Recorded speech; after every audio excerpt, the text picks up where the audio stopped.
Bismillahirrahmanirrahim. Alhamdulillahirabbil alamin.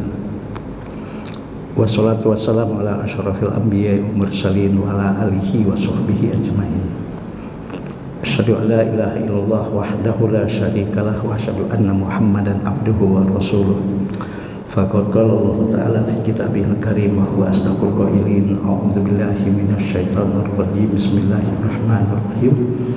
Yarfa'illahu alladhina amanu minkum walladhina utul ilma darajat wa qala alaihi salatu wassalam may yuridillahu bihi khairan yufaqihu fiddin. Hadirin yang dimuliakan oleh Allah, langsung saja taklim ini kita mulai dengan membaca Bismillahirrahmanirrahim.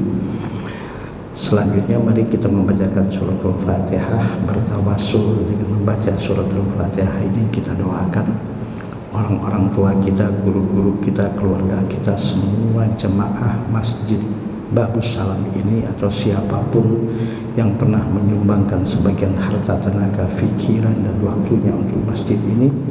Mereka-mereka yang telah meninggal dunia kita doakan, ya Allah ampuni segala dosa dan kesalahan dan kekhilafan selama hidup mereka, ya Allah. Terima semua kebaikan dan amal soleh yang dilakukan selama hidup mereka, ya Allah. Lapangkan dalam kubur mereka masing-masing dan masukkan mereka semua ke dalam surga-Mu, ya Allah. Dan juga dengan Fatihah ini kita berniat dan bertawasul, kalau ada di antara kita, orang tua kita, guru-guru kita, anak-anak kita, orang-orang yang kita cintai, atau siapapun yang pernah berjasa dalam hidup kita, atau siapapun jamaah Masjid Babus Salam ini, atau siapapun yang pernah menyumbangkan sebagian harta, tenaga, pikiran dan waktunya untuk masjid ini, yang diuji oleh Allah dengan berbagai macam penyakit, baik penyakit lahir maupun penyakit batin, ya Allah angkat dan sembuhkan penyakit yang diderita. Yang diuji oleh Allah dengan berbagai macam kesulitan hidup, ya Allah berikan solusi dan jalan keluar yang terbaik dan mulia, ya Allah, menurut Engkau, ya Allah. Dan kita berharap mudah-mudahan kita selalu dalam keadaan sehat walafiat lahir dan batin, diluaskan dan diberkahi rezeki kita semua, dan insya Allah juga kita senantiasa selalu diberikan ridho, rahmat dan keberkahan oleh Allah Subhanahu wa Ta'ala. Saudara-saudara kita di Palestina kita doakan, ya Allah, yang meninggal di antara mereka, ya Allah, jadikan syuhada di hadapan-Mu, ya Allah. Yang sakit dan luka-luka, sembuhkan penyakit mereka, ya Allah. Angkat, ya Allah, penyakit mereka, ya Allah. Berikan ketabahan, kesabaran, kemenangan kepada mereka, ya Allah. Hancurkan semua musuh-musuh-Mu, ya Allah, khususnya kaum Zionis, ya Allah. Ala hadhihi niyyah wa ala kulli niyatin shalihah. Al-Fatihah. A'udzu billahi minasyaitonir rajim. Bismillahirrahmanirrahim. Alhamdulillahirabbil alamin arrahmanir rahim maliki yaumiddin. Iyyaka na'budu wa iyyaka nasta'in. Ihdinas siratal mustaqim siratal ladzina an'amta 'alaihim ghairil maghdubi 'alaihim waladdallin. Amin. Hadirin yang dimuliakan oleh Allah, hari ini kita akan membahas satu hadis sahih yang diriwayatkan oleh Al-Imam Al-Bukhari. Kalau hadis ini kita buka di dalam kitab Sahih Bukhari, hadis ini ada pada kitab Sahih Bukhari nomor 6120, yaitu Bismillahirrahmanirrahim, an Abi Mas'udin radhiyallahu anhu qala, dari Abu Mas'ud radhiyallahu anhu, beliau berkata, qala Rasulullah sallallahu alaihi wasallam, telah bersabda Rasulullah sallallahu alaihi wasallam. Apa kata Rasul? Inna mimma adrakan nasu min kalamin nubuwatil ula, sesungguhnya dari apa yang telah didapati manusia dari kata-kata kenabian yang pertama adalah, yaitu idza lam tastahi fasna masyita, jika engkau tidak punya malu maka berbuatlah sekehendakmu. Nah, jadi ini dalam hadis ini Rasul mengatakan semua nabi dan rasul yang diutus oleh Allah dari zaman Nabi Adam sampai beliau ini, ya, ajaran tentang malu ini adalah ajaran yang pertama kali disampaikan oleh para nabi dan rasul kepada seluruh umatnya, termasuk oleh Rasulullah SAW kepada umatnya, yaitu menanamkan sifat malu untuk melakukan dosa, sifat malu untuk melakukan perbuatan-perbuatan negatif, sifat malu atau rasa malu untuk melakukan perbuatan-perbuatan yang tidak bermanfaat, apalagi perbuatan-perbuatan yang mengandung kemungkaran dan kezaliman. Nah, inilah ajaran yang disampaikan oleh seluruh para nabi dan rasul dari zaman Nabi Adam sampai zaman Nabi Muhammad SAW, yaitu menanamkan rasa malu kepada manusia untuk melakukan perbuatan-perbuatan yang tidak pantas, rasa malu untuk melakukan perbuatan-perbuatan yang negatif, rasa malu untuk melakukan perbuatan-perbuatan dosa, rasa malu untuk melakukan perbuatan-perbuatan yang berupa kezaliman. Nah, inilah ajaran yang pertama kali ditanamkan oleh para nabi dan rasul kepada seluruh umatnya. Nah, makanya itu di sini dikatakan inna mimma adrakan nasu min kalamin nubuwatil ula, sesungguhnya dari apa yang telah didapati manusia dari kata-kata kenabian yang pertama adalah idza lam tastahi fasna masita, jika engkau sudah tidak lagi punya rasa malu untuk melakukan perbuatan dosa, jika engkau sudah tidak punya lagi rasa malu untuk melakukan perbuatan negatif, perbuatan yang tidak pantas, fasna masyita, berbuatlah sekehendakmu. Nah, usikum wa nafsi wa iyaya bitaqwallah. Saya baca buku ini ya, Taudihul Ahkam min Bulughil Maram, terjemahannya, yaitu kitab yang menjelaskan tentang hadis-hadis yang ada di dalam kitab Bulughul Maram. Di sini dikatakan hal-hal penting dari hadis ini. 1.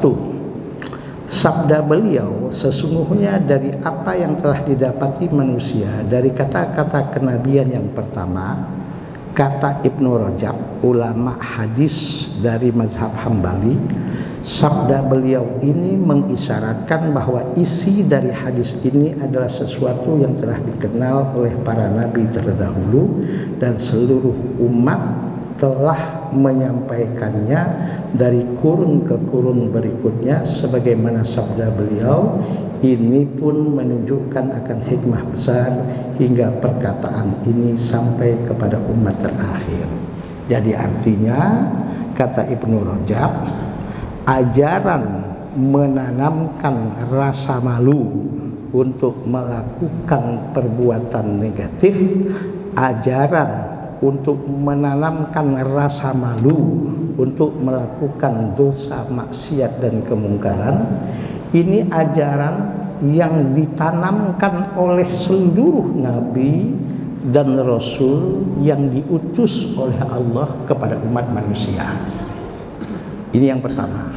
Sebab nanti akan kita bahas di mana urgensinya, di mana perlunya mempunyai sifat rasa malu ini. 1, yang paling penting, yang jelas nanti akan kita bahas.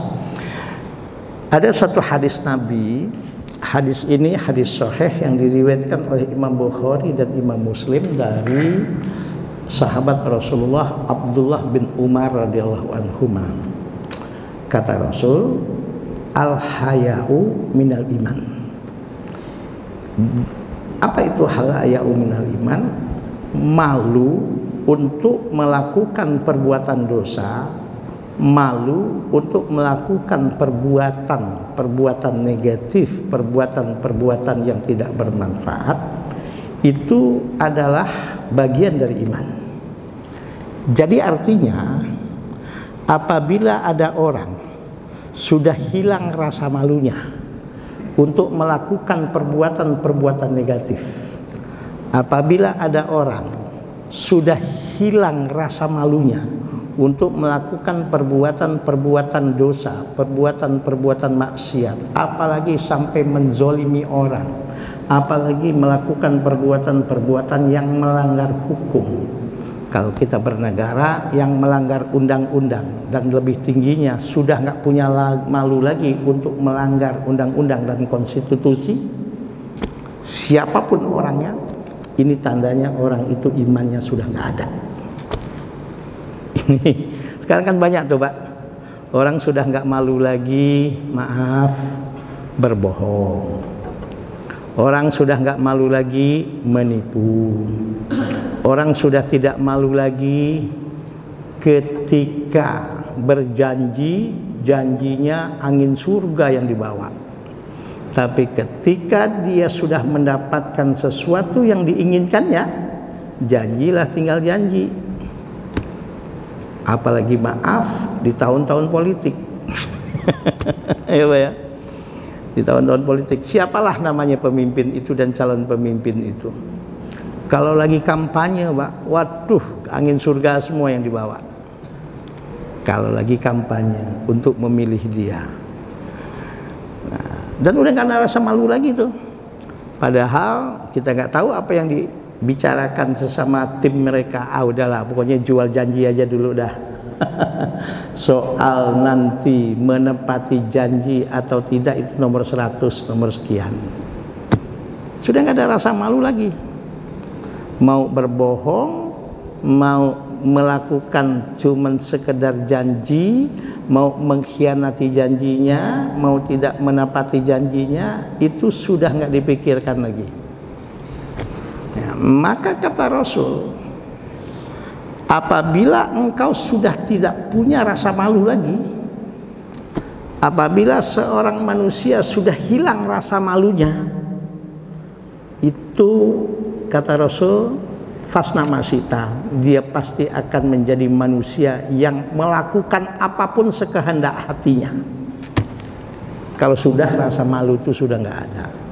Nah, kenapa? Karena rasa malu itu salah satu al-haya'u minal iman. Rasa malu yang dimiliki oleh seseorang untuk melakukan perbuatan dosa, rasa malu untuk melakukan perbuatan-perbuatan negatif, rasa malu untuk menipu, rasa malu untuk berbohong, rasa malu untuk melakukan perbuatan-perbuatan yang negatif, sudah kalau tidak ada, itu tandanya iman seseorang itu sudah hilang dari dirinya.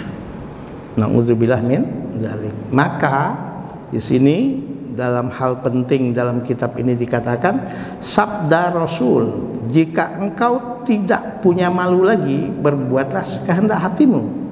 Ibnu Rajab menjelaskan lagi dan mengomentari hadis ini. Makna hadis ini ada dua, yaitu hadis ini bukanlah bermakna perintah untuk melakukan apa saja sesuai dengan kehendak hati, tetapi maksud dari perintah itu adalah celaan sekaligus larangan terhadap perbuatan yang telah disebutkan. Misalnya saya kasih contoh, ada anak ngambek, susah dibilangin, susah dikasih tahu oleh orang tuanya. Misalnya dia kepengen pergi ke satu tempat, padahal orang tuanya sudah tahu, bapaknya sudah tahu, ibunya sudah tahu, tempat yang akan dituju itu adalah tempat yang bahayanya banyak, bahaya di situ, banyak hal-hal yang negatif di situ, banyak hal-hal yang mungkin mengancam keselamatan. Tapi anak ini tetap bandel, anak ini tetap ngeyel, anak ini tetap kekeh dengan kehendaknya ingin pergi ke tempat itu. Akhirnya bapak ibunya bilang, sudahlah pergi kamu ke sana. Nah, ini kan namanya bapak ibunya bukan nyuruh dia kan toh? Bukan nyuruh dia. Justru itu melarang. Ya Pak Jisak ya? dikasih tahu oleh orang tuanya sudah, diinformasikan sudah, tempat yang akan dituju oleh anak itu adalah tempat yang banyak bahayanya, banyak negatifnya, bahkan mungkin mengancam keselamatannya, bahkan mungkin mengancam keselamatan nyawanya dan macam-macam. Tapi anak ini tetap ngeyel, anak ini tetap bandel, anak ini tetap berkeras hati. Akhirnya saking keselnya orang tuanya, saking orang tuanya itu saking marahnya, apa kata orang tuanya, bilang, ya sudahlah, pergi aja kamu ke sana. Nah, pernyataan orang tua, sudahlah pergi saja kamu ke situ, itu bukan berarti orang tuanya nyuruh, bukan berarti orang tuanya memerintahkan, tapi justru itu orang tuanya memberikan warning, memberikan istilahnya peringatan yang keras kepada anak itu. Kalau kamu masih bandel juga, masih susah dibilangin, masih nggak mau dinasehatin, ya sudah pergi aja ke sana, resiko tanggung sendiri. Nah, ini bahasa tuh begini kan Pak, idza lam tastahi fasna masyita, jika engkau sudah tidak punya malu, silakan lakukan apapun yang kamu kehendaki. Itu bukan berarti Rasul menyuruh kita untuk melakukan apapun sekehendak kita, bukan. Itu sebagai warning, sebagai peringatan dari Rasul, tanda orang yang sudah tidak punya malu lagi, biasanya dia akan melakukan apapun sekehendaknya dan apapun mengikuti hawa nafsunya. Itu tandanya. Nah, usikum wa nafsi wa iyaya bittaqwallah. Kalau kita hubungkan dengan hadis sahih yang diriwayatkan oleh Imam Bukhari dan Imam Muslim yang saya katakan tadi, al-haya'u minal iman, rasa malu untuk melakukan perbuatan dosa, rasa malu untuk melakukan perbuatan maksiat, rasa malu untuk melakukan perbuatan-perbuatan yang negatif. Kalau masih ada rasa malu itu pada diri seseorang, kata Rasul, al-haya'u minal iman, orang itu berarti masih ada iman pada dirinya.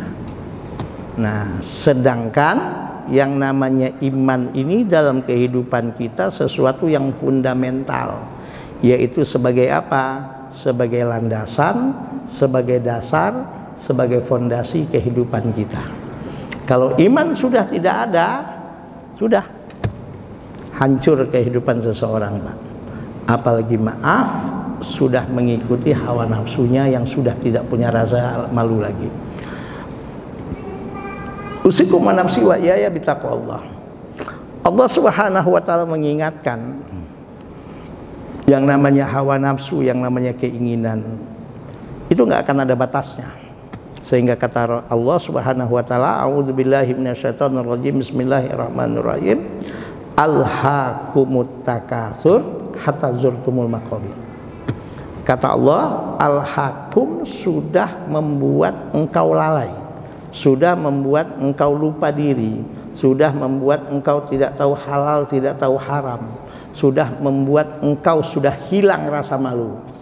Apa yang menyebabkan hilangnya rasa malu pada diri seseorang? Biasanya kata Allah, at-takatsur. Apa itu takasur? Berlomba-lomba dalam banyak-banyakan harta, berlomba-lomba dalam tinggi-tinggian jabatan, bermegah-megahan, bermewah-mewahan dalam kehidupan dunia. Nah, ini biasanya yang membuat orang hilang rasa malunya.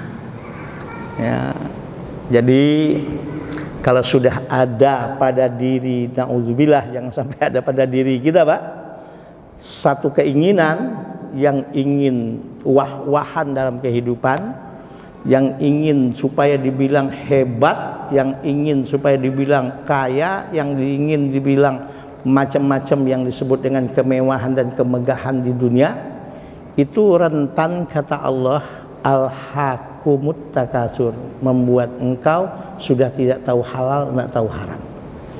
Nah, kalau ini kau ikuti kata Allah, hatta zurtumul maqabir, sampai kau mati, kau nggak akan pernah berhenti. Sampai kau mati, kau nggak akan pernah merasa puas. Sampai kau mati, kau tidak akan menghentikan yang namanya At-takasur, bermegah-megahan, main hebat-hebatan, main wah-wahan dalam kehidupan dunia. Kenapa? Sebab yang namanya hawa nafsu, ya, itu nggak akan ada batasnya, Pak. Yang namanya keinginan itu nggak akan ada puasnya. Hawa nafsu nggak akan ada puasnya. Nggak usah ditanya orang lain, tanya diri kita. Kalau sudah hawa nafsu yang ada pada diri kita, Pak, masalah harta aja. Kalau mau ditanya, punya duit maunya sekarang berapa, Pak? Kalau usah tanya orang lain, tanya diri kita. Ya, Ustaz Zainuddin. Maunya Ustaz kalau ikutin hawa nafsu, Ustaz Mamat, maunya kalau mungkin ikutin hawa nafsu, maunya sekarang punya duit berapa? Berapa? Kalau bapak ibu tanya saya maunya berapa, ya sebanyaknya. Kalau tanya saya, karena saya manusia, kalau saya ikutin hawa nafsu saya, nggak akan pernah ada batasnya, Pak. Nggak akan ada pernah cukupnya, selalu merasa kurang. Itulah yang namanya hawa nafsu. Itulah yang namanya keinginan. Nah, Allah bilang hatta zurtumul maqabir, sampai kau mati, sampai kau masuk ke liang lahat, nggak akan pernah berhenti, nggak akan pernah merasa cukup, dan nggak akan pernah merasa puas. Sementara kita di dunia ini dibatasi dengan waktu dan kekuatan. Nggak usah jauh-jauh. Dulu waktu muda, ya, waktu masih gagah-gagahnya, umur masih 20-an, ya Pak Jisak ya. Kalau mampir di warung Padang di Sederhana itu nambah 2 piring masih kuat nggak, Pak? Masih kuat. Kalau sekarang makan pun kalau sudah usia kita 50 ke atas, mikir sudah. Iya kan tuh? Sudah pilih-pilih. Ini makanan kolesterolnya tinggi apa enggak? Ini makanan asam uratnya tinggi apa enggak? Ini makanan bikin nyut-nyutan nggak setengah jam setelah makan, dan sebagainya dan sebagainya. Itulah kehidupan manusia. Kita dibatasi dengan waktu, kita dibatasi dengan kekuatan, dan dibatasi dengan apa yang disebut dengan umur dan kemampuan. Maaf, kalau mau ditanya, Pak, setiap laki-laki maunya punya istri berapa, Pak? Kalau mau ditanya, maunya, sementara kemampuan terbatas. Kan itu tuh, sementara umur kita terbatas, apalagi kita dibatasi dengan dimensi waktu. Umat Rasulullah ini, kata Rasul, paling banyak mayoritas umurnya hanya 60-70, mayoritas. Ayo kita lihat orang-orang di sekeliling kita. Kita lihat orang-orang yang ada di sekitar kita, bahkan yang paling dekat dengan kita. Satu persatu mereka telah tiada, satu persatu mereka telah menghadap kepada Allah. Bahkan tidak sedikit yang usianya lebih muda dari kita. Dan kita tidak tahu kapan kematian akan datang kepada kita. Dan itu rahasia Allah dan dirahasiakan oleh Allah. Supaya apa? Supaya jangan sampai kita lupa diri, jangan sampai hawa nafsu dan keinginan itu yang menguasai kita. Nah, maka usikum wa nafsi wa iyaya bittaqwallah. Dalam hadis ini jelas, kata Rasul, di dalam hadis ini dikatakan, dan ulama yang mempunyai pendapat demikian terbagi 2 kelompok. Di antara mereka ada yang mengartikan perintah dalam hadis ini dengan makna ancaman. Ya, dengan mana ancaman, yaitu jika engkau tidak lagi memiliki rasa malu, maka berbuatlah sesuka hatimu dan kelak Allah akan membalasmu. Dan yang kedua, perintah yang terdapat dalam hadis ini bermakna informasi atau khobar, yaitu barang siapa yang tidak lagi memiliki rasa malu, maka ia tidak akan malu untuk berbuat sesuka hatinya. Nah, maka kalau ada orang yang kita lihat, ya walaupun orang yang kita kenal atau tidak kita kenal, atau pemimpin siapa lamanya lah, kalau sudah dia hilang rasa malunya, dia pasti akan melakukan apapun. Dan orang yang sudah tidak ada rasa malu lagi untuk melakukan apapun perbuatan-perbuatan yang melanggar etik, yang melanggar etika, yang melanggar undang-undang, yang melanggar yang namanya peraturan, dan dia sudah tidak malu lagi dan bahkan mencari-cari pembenaran atas pelanggaran hukum yang dilakukannya.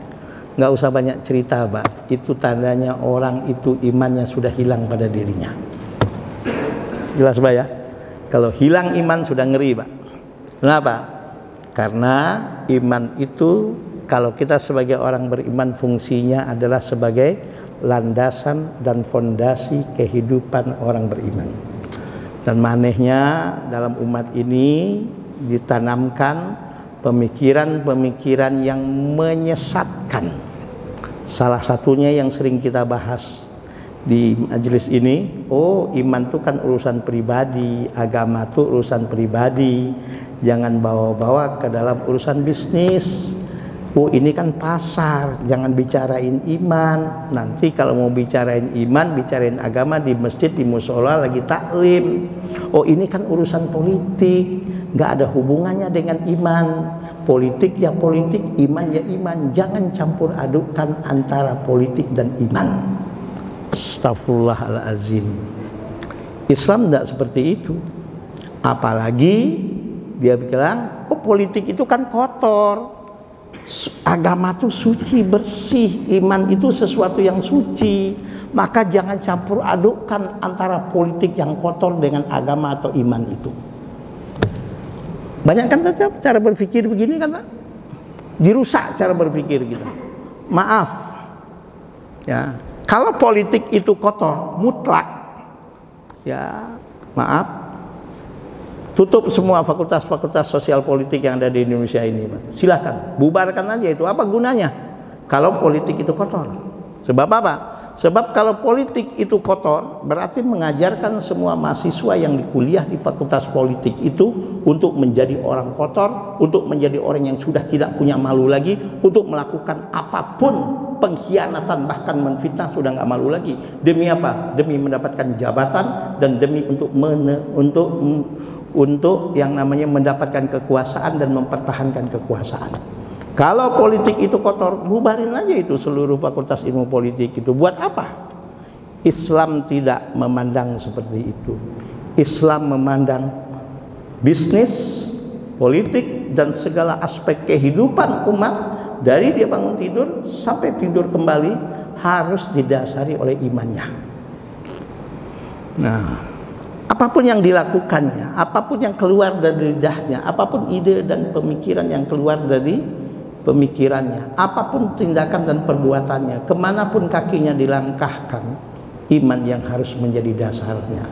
Dan harus sesuai dengan peraturan Sang Khalik, yaitu peraturan Allah Subhanahu wa Ta'ala. Maaf, jangankan ketika kita masih hidup, ya, ketika kita masih hidup, ketika kita sudah mati pun, bagaimana mayat jenazah seorang mukmin pun itu harus diurus sesuai dengan aturan Allah. Betul nggak, Pak? Jangan coba-coba mayat atau jenazah seorang mukmin diperlakukan tidak sesuai dengan peraturan Allah. Apa yang terjadi? Allah murka, Allah marah. Kenapa? Makanya itu mengurus jenazah mukmin hukumnya adalah fardu kifayah, sesuai dengan apa yang diinginkan oleh Allah. Bahkan jangankan ketika mayat jenazah itu masih ada, setelah dimakamkan pun mayat itu sudah masuk ke liang lahat pun masih ada peraturan dalam agama kita yang insya Allah masih bermanfaat untuk si mayat itu. Itulah ajaran Islam.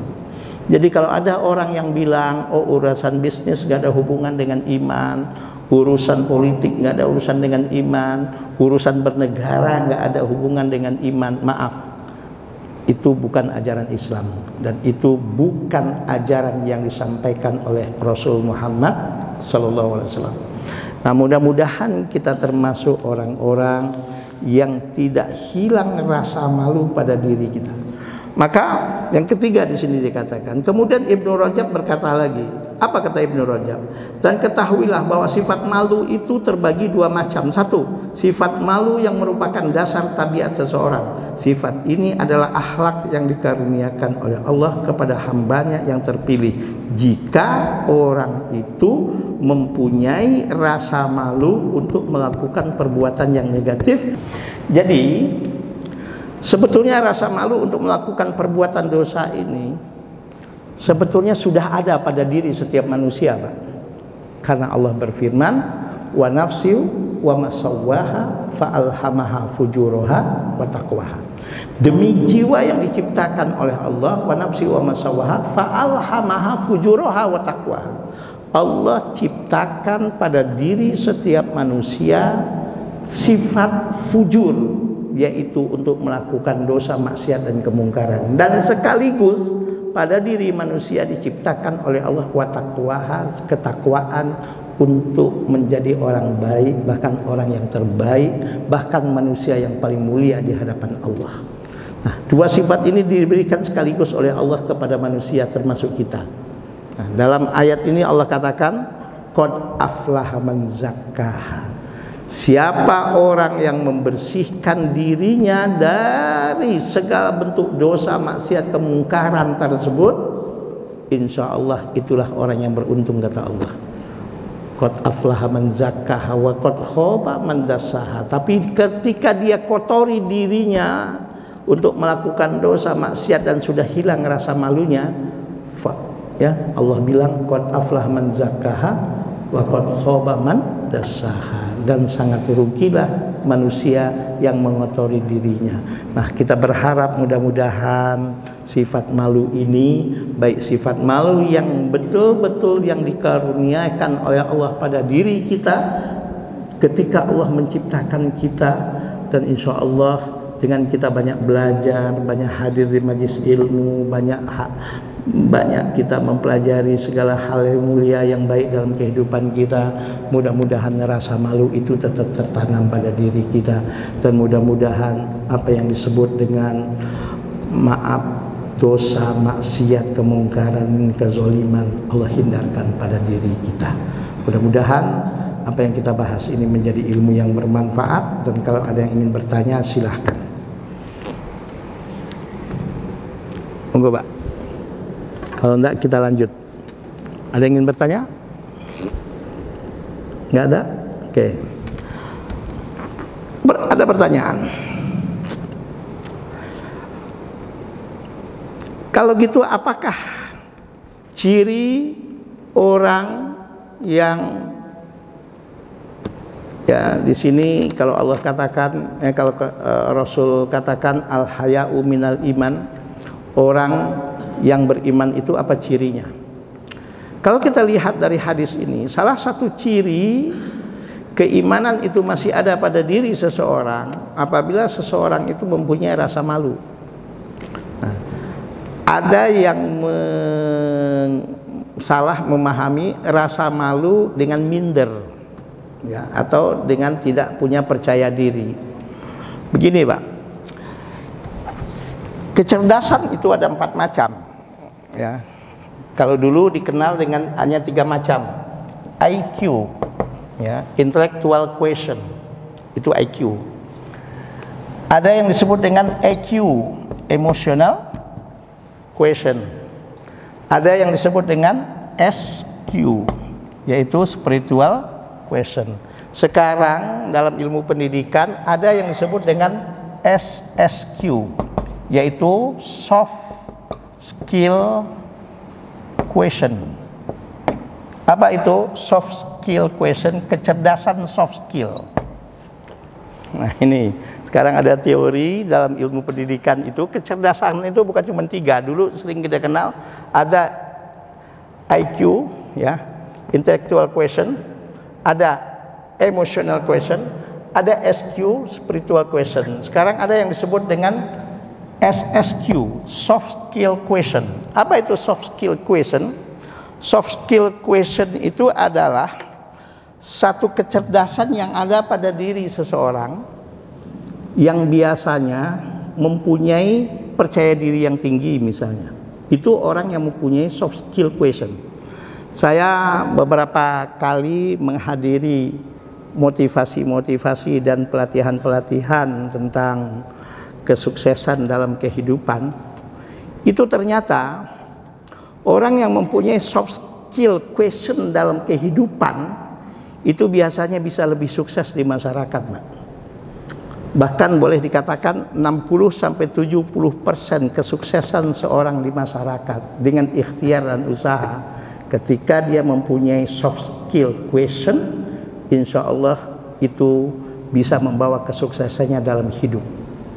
Nah, apa itu soft skill question? Yaitu mempunyai percaya diri yang tinggi. Kalau seandainya bekerja itu tuntas, kalau seandainya misalnya melakukan satu perbuatan itu tidak ada yang disebut dengan setengah-setengah jujur. Itu soft skill question salah contohnya.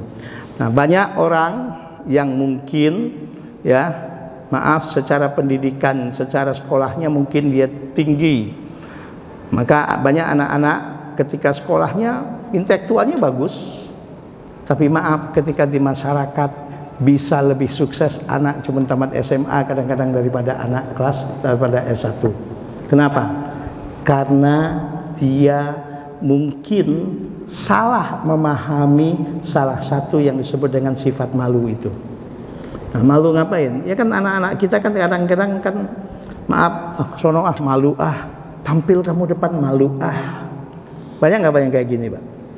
Nah, makanya beda dengan apa itu malu dengan apa itu minder. Itu beda. Ya Pak Jisak ya? Minder dengan malu itu beda, Pak.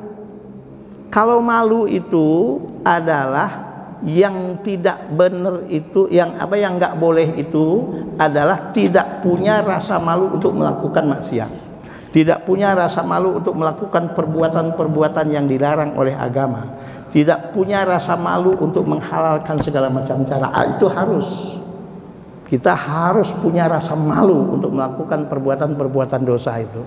Tapi ketika anak kita suruh, udah kamu yang tampil, udah kamu yang imam, ayo silahkan. Malu Pak, gak enak kata orang. Itu bukan malu namanya. Itu namanya tidak punya rasa percaya diri atau kurang punya percaya diri. Itu namanya minder. Istilah sekarang itu tidak punya yang namanya soft skill question. Nah, makanya jangan heran banyak anak-anak di akademik ketika sekolah juara kelas, kutu buku, di perpustakaan terus mainnya. Bahkan mungkin boleh dibilang setiap minggu habis satu buku dibaca oleh dia. Tapi maaf, kadang-kadang bersosialisasinya kurang, berinteraksi dengan orang lain, tampil kadang-kadang tidak punya percaya diri. Nah, ini namanya tidak punya soft skill question. Jadi tolong dibedakan antara rasa malu dengan tidak punya percaya diri atau kurang punya percaya diri yang tinggi. Maka usikum wa nafsi wa iyaya bitaqwallah, ya. Sifat yang namanya percaya diri yang tinggi itu salah satu adalah sifat yang bisa membuat orang sukses. Coba kita lihat, Pak. Banyak orang-orang yang kita lihat ilmunya banyak, ilmunya tinggi. Apa aja kalau kita bicara dia tahu gitu loh, Pak. Tapi ketika disuruh tampil di depan orang, hilang rasa percaya dirinya. Kenapa? Karena bisa jadi dia salah memahami malu dengan tidak mempunyai percaya diri. Ada satu ungkapan dalam yang namanya soft skill question ini, ya. Yaitu satu ungkapan yang dikatakan banyak anak-anak yang biasa-biasa saja ketika dia sekolah, ya, juara kelas tidak, ya bego juga enggak sih, tapi biasa-biasa aja. Tapi ketika nanti di masa dewasanya dia bisa jadi menjadi seorang leader, bisa jadi menjadi seorang pemimpin, bisa jadi dia yang tampil di depan orang banyak. Kenapa? Apa sebabnya? Karena tadi, Pak, karena dia mempunyai yang disebut dengan soft skill question yang mumpuni dalam hidupnya. Nah, jadi ya jangan salah memahami antara malu dengan minder. Nah, mempunyai percaya diri yang tinggi itu juga nggak ujuk-ujuk. Artinya nggak ujuk-ujuk, tidak seketika. Itu juga harus ada latihannya, harus dibiasakan. Artinya dibiasakan, harus dilatih sejak dini. Maka pendidikan-pendidikan yang disebut dengan pendidikan modern zaman sekarang ini bukan hanya menampilkan kecerdasan intelektual, ya, bukan hanya menampilkan kesalehan pribadi, tapi juga bagaimana dia juga bisa menunjukkan kesalehannya kepada orang lain, bisa menunjukkan dan berdampak kesalehannya itu kepada orang banyak, bukan hanya kepada dirinya. Kalau untuk soleh secara pribadi mungkin nggak susah lah Pak ya, tapi yang susah bagaimana dia menjadi orang bukan cuma soleh tetapi menjadi orang muslih ya. Jadi dalam bahasa Arab itu ada istilah soleh dan muslih ya, soleh dan muslih. Kalau soleh itu hanya untuk pribadi biasanya Pak ya, soleh akhlaknya, soleh pribadinya. Tapi kalau muslih, dia bukan hanya sekedar soleh untuk pribadinya, tapi juga soleh untuk orang lain. Soleh untuk pribadinya, tapi juga soleh untuk lingkungannya. Soleh untuk dirinya, juga soleh untuk bangsa dan negaranya, dan untuk sekitarnya. Nah, tapi ada resikonya Pak. Kalau orang soleh itu biasanya banyak orang yang seneng. Ya, orang dermawan, orang soleh, nggak rese, nah, itu nggak ada risikonya Pak. Banyak orang seneng. Tapi kalau sudah muslih, nah, apalagi muslih, ya, muslih Pak, untuk membenarkan kerusakan yang ada dalam satu sistem, sudah mulailah timbul orang yang nggak suka, timbul orang yang merasa terancam, timbul orang yang merasa, wah ini kalau dia naik ini gua berabe nih katanya. Maka lahirlah musuh-musuh, dan kita kalau ingin menjadi orang yang muslih biasanya harus siap lahir dan batin. Wallahu a'lam bishawab. Orang muslih itu biasanya orang yang soft skill questionnya juga subhanallah bisa bisa diandalkan. Nah, mudah-mudahan kita bukan hanya menjadi orang yang soleh secara pribadi, tapi juga bisa menjadi orang yang muslih, yaitu membenarkan, memperbaiki bukan hanya diri kita, tapi keluarga kita, bahkan orang lain, bahkan bangsa dan negara ini. Dan kita berharap mudah-mudahan bangsa kita yang akan memilih pemimpin yang tidak lama lagi ini mendapatkan pemimpin yang jujur, pemimpin yang betul-betul tidak berkhianat, yang amanah, yang cerdas, yang bukan hanya soleh secara pribadi, tapi juga muslih, bisa memberikan solusi dan bisa memperbaiki hal-hal yang sudah mungkin hal-hal yang perlu diperbaiki dalam kehidupan kita di dalam berbangsa dan bernegara ini. Nah, mudah-mudahan sekali lagi rasa malu untuk melakukan perbuatan dosa, rasa malu untuk melakukan perbuatan-perbuatan yang negatif, mudah-mudahan selalu ada pada diri kita. Ingat, orang yang sudah tidak punya rasa malu lagi, tandanya imannya sudah hilang pada dirinya. Maaf lahir dan batin. Subhanakallahumma wa bihamdika asyhadu an la ilaha illa anta astaghfiruka wa atubu ilaik. Assalamualaikum warahmatullahi wabarakatuh.